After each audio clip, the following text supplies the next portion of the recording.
Good morning. Happy Tuesday to you, Mountain family. I'm Amelia Lee here on this September 2nd. It is 6:30 this morning and time to check in with our weather with meteorologist Eric Dean. Still chilly, and I'm all sorts of happy about that, Eric. Tell you what, we were talking about this the other day, Amelia. The fall menu at the coffee shop has been released, and that is looking good. I may have to try that today. Good morning, everybody. Current time is 6:30 on the nose. Here's a look at the temperatures right now. 40s from Grundy down to Clintwood, 50s from Louisa to Prestonsburg. Pikeville's at 59, 52 in Hazard, as well as Whitesburg, 59 in London, 63 the warm spot in Monticello. Substantially warmer in Monticello as well as Somerset as compared to 24 hours ago, but you go from Harlan to Pikeville to Logan, cooler than 24 hours ago. Dew points still in the 50s and 60s, so patchy fog certainly not out of the question. The good news is that dew point is going to go down as we go into the weekend. Look at that dew point on Sunday, upper 40s and low 50s. All is quiet right now in live pinpoint Doppler radar, but that changes later on today. Details on the first alert forecast coming up in a few minutes. For right now, it is 6:31. We'll toss it back to Amelia. A hiker is dead after a fall at the Red River Gorge over the weekend. Powell County Search and Rescue says this happened Saturday afternoon at Whittleton Arch. Rescuers say the person fell about 40 feet from the top of the arch. The hiker was flown to UK Hospital where they died from their injuries. They've not yet been identified. The Knox County Sheriff's Department says a woman died after being attacked by a pack of dogs. Deputies say it happened Friday afternoon in the Flatlick community. 44-year-old Priscilla Jones was walking down Sandy Branch when the dogs attacked. A neighbor heard her screaming and called 911. Firefighters found her with severe life-threatening injuries. She was rushed to Barberville ARH but did not survive. Well, I do have a safety alert for you this morning. State police are searching for an escaped inmate. Take a look at your screen right now. This is Esther Stevenson. KSP says he walked away from the Bluegrass Career and Development Center in Richmond Saturday night. Stevenson has brown hair, blue eyes, and was last seen wearing a white tank top, gray sweatpants, and a white hat. He is being held on drug trafficking charges, but troopers say he has ties to Knox County, Corbin, Woodbine, and those surrounding areas. If you see him or know where he might be, call 911.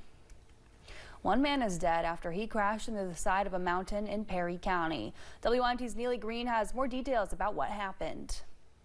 On Thursday, August 28th, the Perry County Sheriff's Office received reports of a crash on Kentucky 15 in the Grapevine community. Deputies and multiple first responders say they found a car which had crashed into a mountainside along the highway.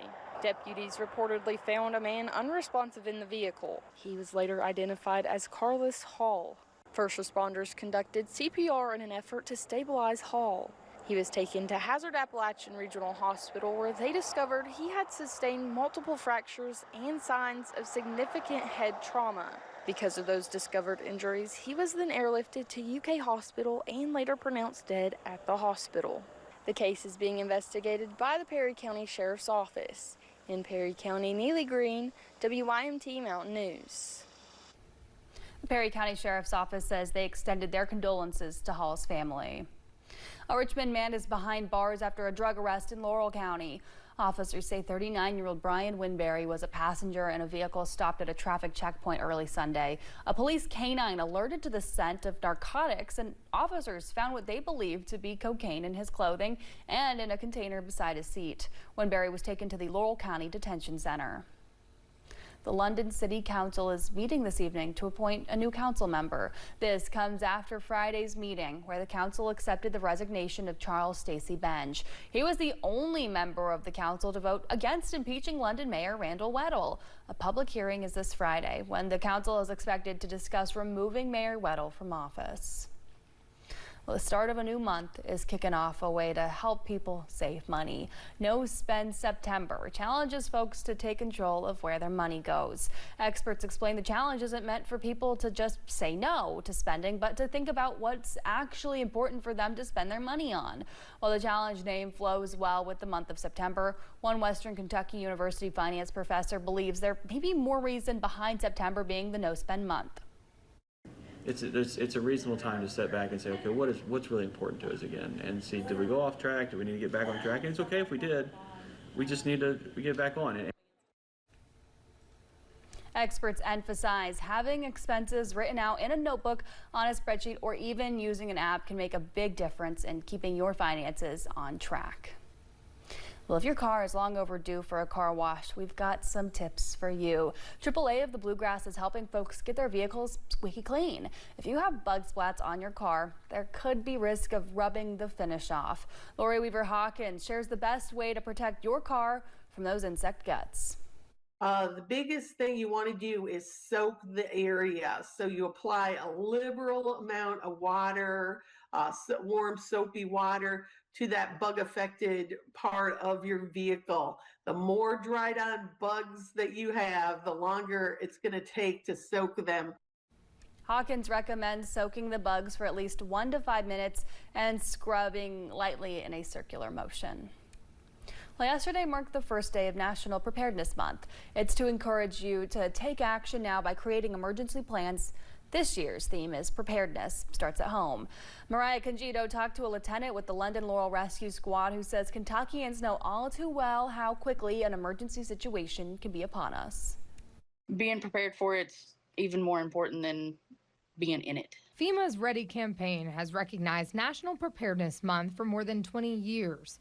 FEMA says this month is a great time to take small steps that can make a big difference in being prepared. It can be the difference between life and death. Chanel Reams with the London Laurel Rescue Squad says January's winter storm, May's deadly tornado, and April's historic floods are just a few examples of why preparedness should be taken seriously. Having supplies ready to go and knowing if your area is safe, watching the news, having that information, and being able to just get up and say, hey, I'm not safe here. That's really important. Reams says to build 2 go bags, one for in your home and the other for in your car.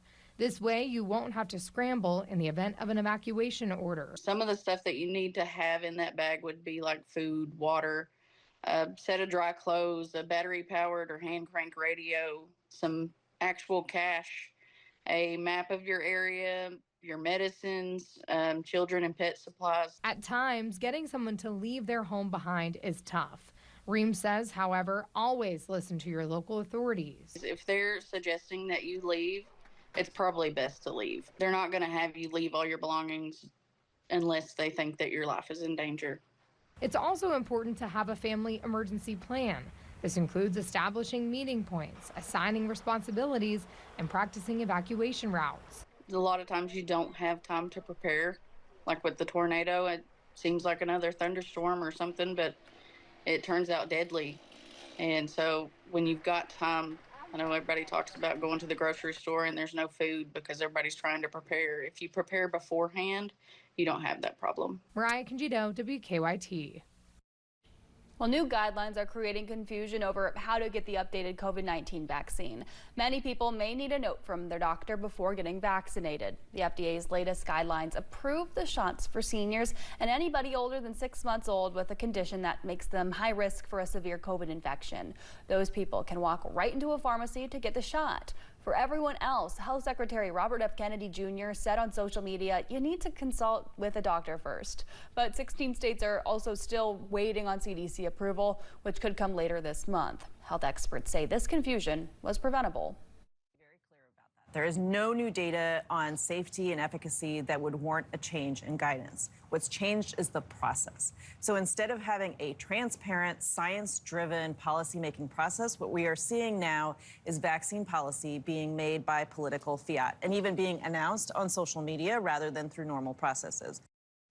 Moderna and Pfizer both say their vaccines will be available in the coming days. It's also unclear if all insurances will cover the shots and if pharmacies will require proof of a medical condition.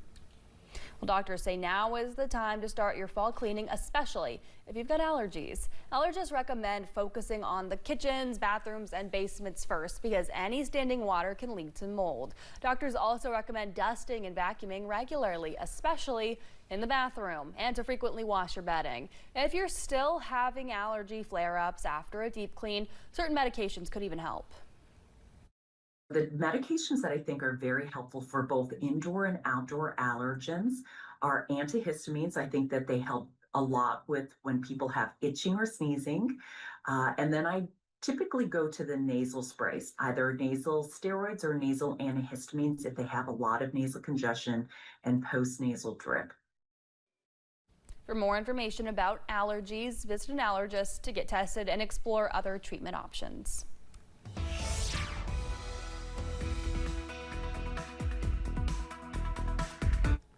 And speaking of allergies, here's a look at the allergy report for today. Trees are on the low end for today, as well as tomorrow. The ragweeds on the moderate end today, dropping down to the low end for tomorrow. Mold will go from moderate today to the high end for the day on Wednesday. Right now we have some patchy fog. 52 degrees is the current temperature. Our dew point's at 52. That means we're fully saturated at 100% in the humidity department.